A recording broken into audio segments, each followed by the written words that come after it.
হেফাজতের ম্যাসাকারে কিন্তু আমাদের ওলামায়ে কেরামদেরও ভূমিকা আছে। আগে থেকে তারা অন্যায়গুলোর প্রতিবাদ করে নাই, তারা মাযহাবী পার্থক্যগুলোকে আফল করে রাখছে।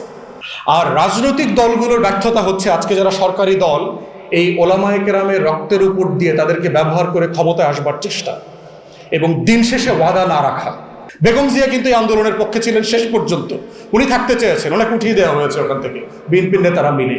যে অংশটা আওয়ামী লীগের সাথে ডিজিএফআর সাথে মিলেমিশে ব্যবসা বাণিজ্য, বিয়ে শাদী, লাল পানি খাওয়া, ক্লাবে গিয়ে সব একসাথে করেছে। জামাতের নেতাদেরকে ধরছিল বাংলাদেশের অনেক ইসলামী দল, ওলামায়ে কেরামরা কথা বলে নেই, এগুলো তো অন্য মাযহাব, অন্য ফিরকা, মওদুদিবাদ তো এমনি প্রবলেম্যাটিক, মারুক না তাদেরকে। কিন্তু ধরতে ধরতে এরপরে কোথায় যখন আসছে, আপনার তো প্রতিবাদ করার লোক ছিল না তো, যে আমি কোনো পক্ষের সকল দাবির সাথে একমত না, আমি নারী নীতিমালারও পুরোটার সাথে একমত না, আবার হেফাজতেরও 13 দফার সব কিছুর সাথে আমি একমত না। আওয়ামী লীগ সরকার 2011 সালে একটা নারী উন্নয়ন নীতিমালা করে। এই নীতিমালাটার অনেকগুলো প্রভিশন ছিল যেগুলো ইসলামের বেসিক প্রিন্সিপালের সাথে কন্ট্রাডিক্ট করে। হেফাজতের ওলামায়ে কেরাম এবং সারা বাংলাদেশেই যারা ইসলাম পছন্দ করা মানুষ ছিলেন, তারা রাজনৈতিক প্ল্যাটফর্ম থেকে এটার প্রতিবাদ করেছেন। এবং এই প্রতিবাদটা একটা পর্যায়ে প্রতিবাদ, কাউন্টার প্রতিবাদ, মিছিল, মিটিং, ওই সময়টাতে যারা মানে সচেতনভাবে খোঁজখবর রাখতো তারা হয়তো খেয়াল করেছে 11, 12, 13। এবং তখন অনেকগুলো মিছিল মিটিং থেকে নারীদের অনেকগুলো প্রতিবাদ মিছিল ছিল।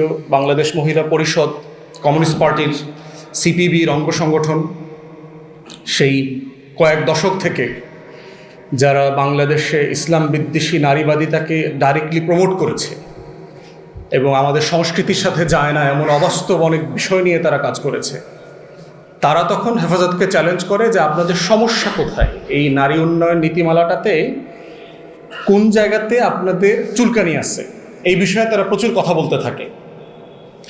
তখন ওলামায়ে কেরামরা বসে হেফাজতের বিভিন্ন জায়গাতে এই 13 দফা একটা কাউন্টার বক্তব্য তৈরি করে যে কেন আমরা এই নারী উন্নয়ন নীতিমালা যেটা সরকার করেছে এটার সাথে দ্বিমত করছি।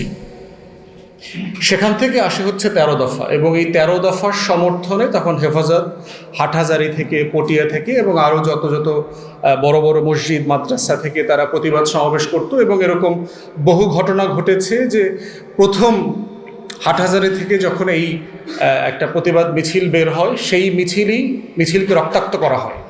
অসংখ্য ভাই হাটহাজারীর যারা তরুণ ওলামায়ে কেরাম ছিলেন, ছাত্ররা ছিলেন, তারা আহত হয়েছে। আমার এখানে আমার দেশের ভাই যিনি আছেন ওনার এগুলো মনে থাকার কথা পরিষ্কার। এরপরে হচ্ছে কাউন্টার, আরও প্রতিবাদ মিছিল, কাউন্টার মিছিল গ্রুপে গ্রুপে চলতে থাকে।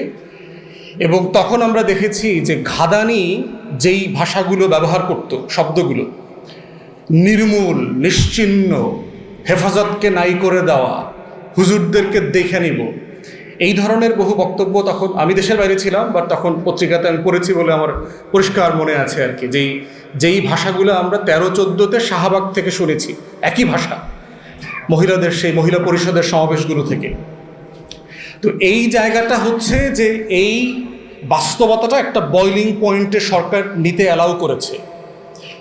সমস্যা যেটা আছে বাংলাদেশে সেটা হচ্ছে যে প্রতিবাদ করাটা কোনো সমস্যা না। আমি হেফাজতের 13 দফার অনেক কিছুর সাথে আমি একমত না, এখানে ভিন্নভাবে এটাকে অ্যাড্রেস করবার সুযোগ আছে।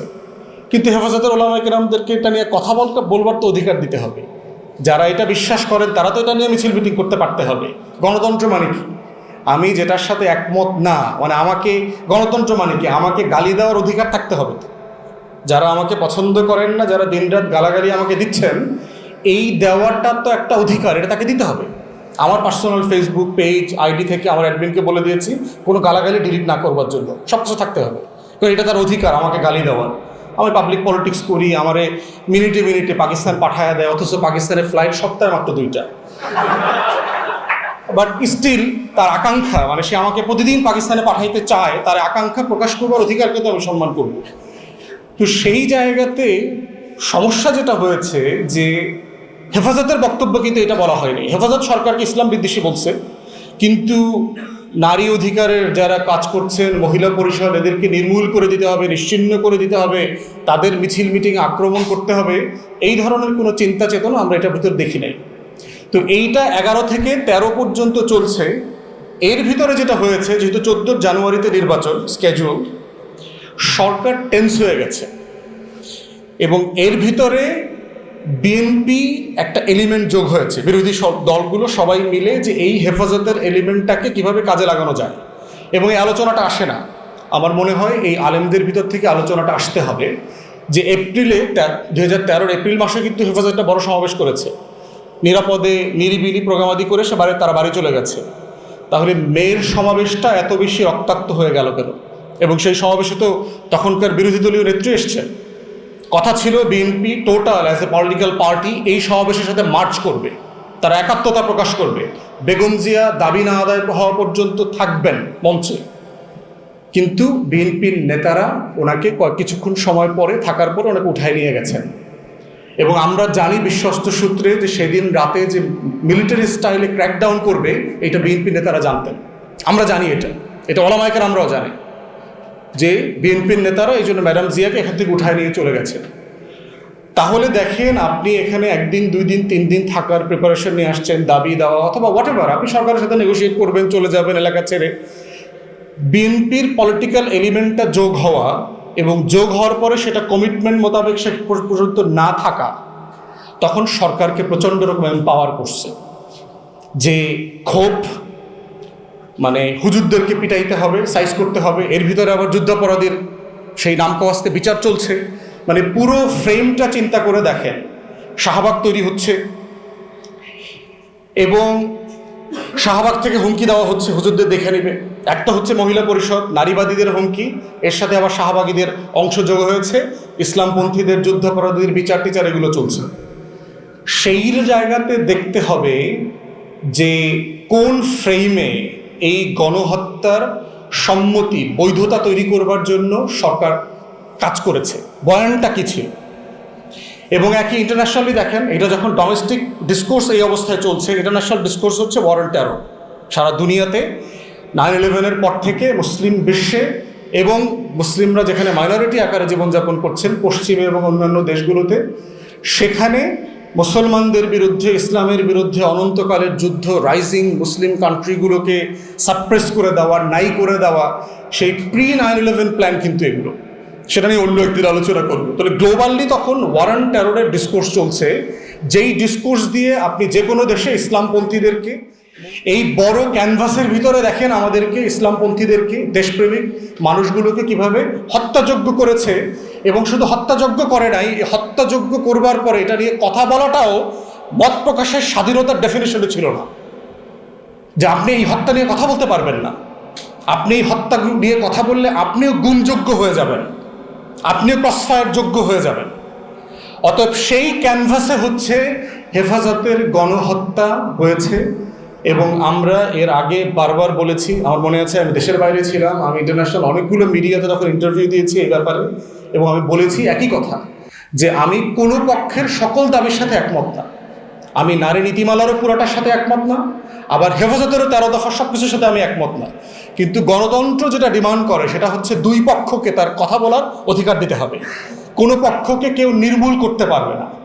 আর রাজনৈতিক দলগুলোর ব্যর্থতা হচ্ছে আজকে যারা সরকারি দল, এই ওলামায়ে কেরামের রক্তের উপর দিয়ে তাদেরকে ব্যবহার করে ক্ষমতায় আসবার চেষ্টা, এবং দিন শেষে ওয়াদা না রাখা।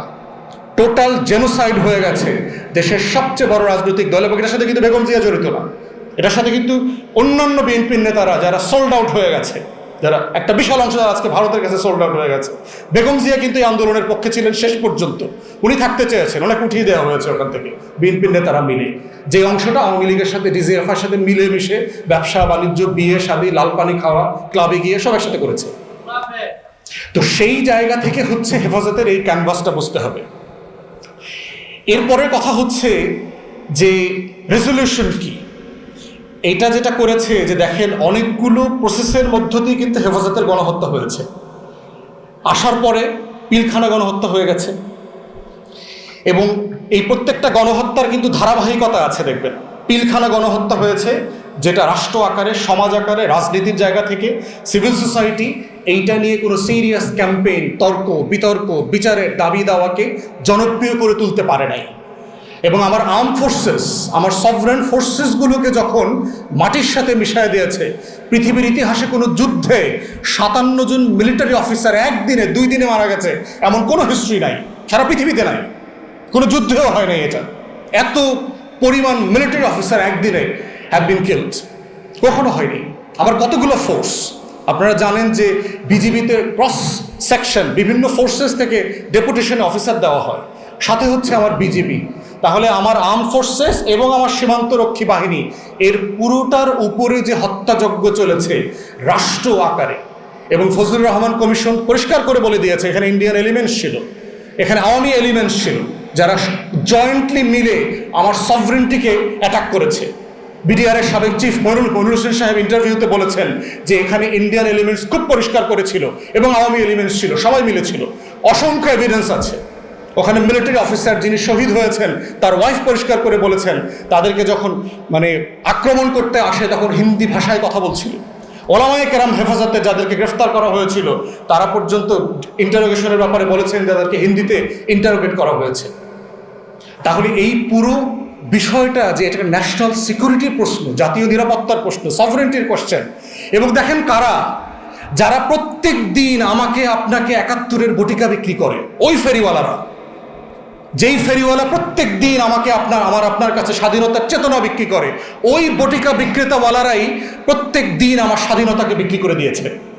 মানে চেতনা ব্যবসা করতে করতে স্বাধীনতা সার্বভৌমত্ব বিক্রি করে দিয়েছে, দাসখত দিয়ে আসছে ওই পারে। 2008-এর সেই বিখ্যাত ইনফেমাস ফেব্রুয়ারি মিটিং, যেটা কোয়ালিশন ইয়েস করলে আপনারা দেখবেন প্রণব মুখার্জি যে পরিষ্কার করে বলেছে যে কিভাবে এই আওয়ামী লীগকে ক্ষমতায় আনার পরিকল্পনা মঈনী আহমদকে 17টা ঘোড়া দিয়ে করে ফেলছে। 17টা ঘোড়ায় চড়তে পারতেছে? থাকে তো আমেরিকাতে, ঘোড়া চড়বে কেমনে? ঘোড়া তো এইখানে। তো সেই জায়গায় দেখেন এরকম একটা বড় ঘটনা ঘটে গেল। 2010-এ হচ্ছে জামাত নেতাদেরকে মিথ্যা মামলাগুলোতে বিচার শুরু হইল। এরপরে হচ্ছে এই হেফাজত নারী নীতিমালার যে ক্রস সেকশন দাবি, 13তে হেফাজতের উপরে গণহত্যা, এবং এরপরে দেখেন বিএনপিকে নাই করে দেওয়া। এই যে দেখেন শত্রু আকারে যখন জামাতের নেতাদেরকে ধরছিল বাংলাদেশের অনেক ইসলামী দল, ওলামায়ে কেরামরা কথা বলে নেই, এগুলো তো অন্য মাযহাব, অন্য ফিরকা, মওদুদিবাদ তো এমনি প্রবলেম্যাটিক, মারুক না তাদেরকে। কিন্তু ধরতে ধরতে এরপরে কোথায় যখন আসছে,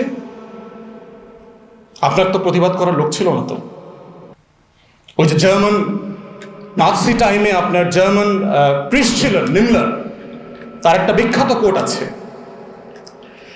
যে নাৎসি শাসন, হিটলারের শাসন যখন পিকে ছিল যুদ্ধের সময়, সেই 44-45-এর সময়, এবং তিনি নিজে একসময় হিটলারের পক্ষের মানুষ ছিলেন, কিন্তু out of consciousness he refuse to become part of the Hitler's Nazi regime any further. এবং একটা পর্যায়ে আসছে, উনি লেখায় লিখেছেন যে একটা সময় আসছে তার অনুভূতি, সে কবিতার মতো করে লিখেছে যে when they came for the socialists I did not protest. তারা সমাজতন্ত্রীদেরকে ধরতে আসছিল রাতের বেলায়, আমি প্রতিবাদ করি নাই, because I was not a socialist. When they came for the communists I did not protest, because I was not a communist. তারা এক রাতের বেলায় একটা কমিউনিস্টকে ধরতে আসছিল, আমি প্রতিবাদ করি নাই, কারণ আমি তো কমিউনিস্ট ছিলাম না। When they came for the trade unionists I did not raise my voice, because I was not one of them. তারা ট্রেড ইউনিয়নিস্টকে ধরতে যখন আসছিল আমি প্রতিবাদ করি নাই, কারণ আমি তো ট্রেড ইউনিয়নিস্ট ছিলাম না। And lastly, when they came for me there was none left to protest. সর্বশেষ যখন আমাকে ধরতে আসছে, সেই রাতে প্রতিবাদ করবার মতো আর কোনো মানুষ বেঁচে ছিল না। তাহলে এই যে মাযহাবী পার্থক্য, ধর্মীয় পার্থক্য, রাষ্ট্রের ইখতিলাফি বিষয় নিয়ে প্রতিবাদ না করতে করতে আপনারা রাষ্ট্রকে কোথায় নিয়ে আসছেন? এই সিভিল সোসাইটি যারা পিলখানা গণহত্যার প্রতিবাদ করে নাই বলেই শাপলা চত্বরে গণহত্যা হয়েছে, শাপলা চত্বরের গণহত্যার প্রতিবাদ করে না বলেই গত 16-17 বছরে একের পর এক গুম, খুন, ক্রসফায়ার, এক্সট্রা জুডিশিয়াল কিলিং এর নামে গণহত্যা হয়েছে। বিরোধী দলের হাজার হাজার নেতাকর্মীকে খুন করে নাই করে দেওয়া হয়েছে, তারা প্রতিবাদ করে নাই। প্রতিবাদ করে না বলেই গত 24-এর হাজার হাজার জনগণকে জীবন দিয়ে আবার প্রতিবাদ করতে হয়েছে। এইভাবে প্রতিবাদ না করার ফল হচ্ছে আরো নতুন করে মানুষের জীবন দিতে হবে। তাহলে সেই হেফাজতের ম্যাসাকারে কিন্তু আমাদের ওলামায়ে কেরামদেরও ভূমিকা আছে। আগে থেকে তারা অন্যায়গুলোর প্রতিবাদ করে নাই, তারা মাযহাবী পার্থক্যগুলোকে আফল করে রাখছে। বিএনপি পলিটিক্যালি প্রতিবাদ করে নাই, তাকে যে লেভেলে এইখানে প্রতিবাদ করা দরকার ছিল, তার রাজনৈতিক নেতাকর্মীরা সোল্ড আউট হয়ে গিয়েছিল, তার খেসারত বিএনপিকে দল আকারে 17 বছর দিতে হয়েছে।